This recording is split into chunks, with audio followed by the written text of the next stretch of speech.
19वां अध्याय पढ़ेंगे। हालेलुया। सब निकाले। सृष्टि में परमेश्वर की महिमा।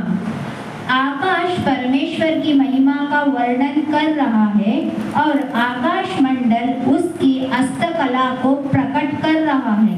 दिन से दिन बातें करता है और रात को रात ज्ञान सिखाती है।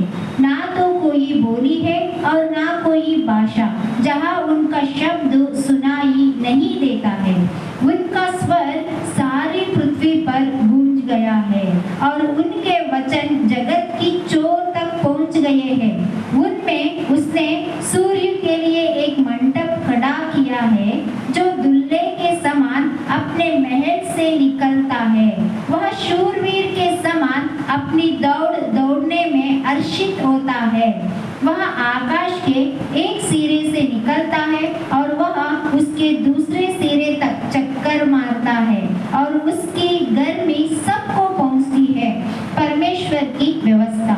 यहोवा की व्यवस्था करी है, वह प्राण को बहाल कर देती है। यहोवा के नियम विश्वास योग्य है, साधारण लोगों को बुद्धिमान बना देते हैं।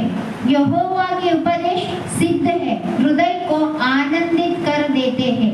यहोवा की आज्ञा निर्मल है, वह आंखों में ज्योति ले आती है।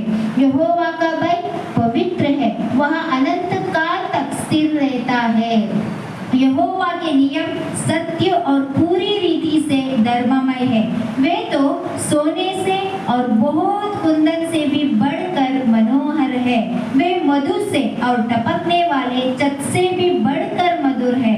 उन्हीं से तेरा दास चिताया जाता है। उनके पालन करने से बड़ा ही प्रतिफल मिलता है। अपनी भूल चूक को कौन समझ सकता है? मेरे गुप्त पापों से तू मुझे पवित्र कर। तू अपने दास को टिड़ाई के पापों से भी बचाए रख। वे मुझ पर प्रभुता करने ना पाए, तब मैं सिद्ध हो जाऊंगा और बड़े अपराधों से बचा रहूंगा।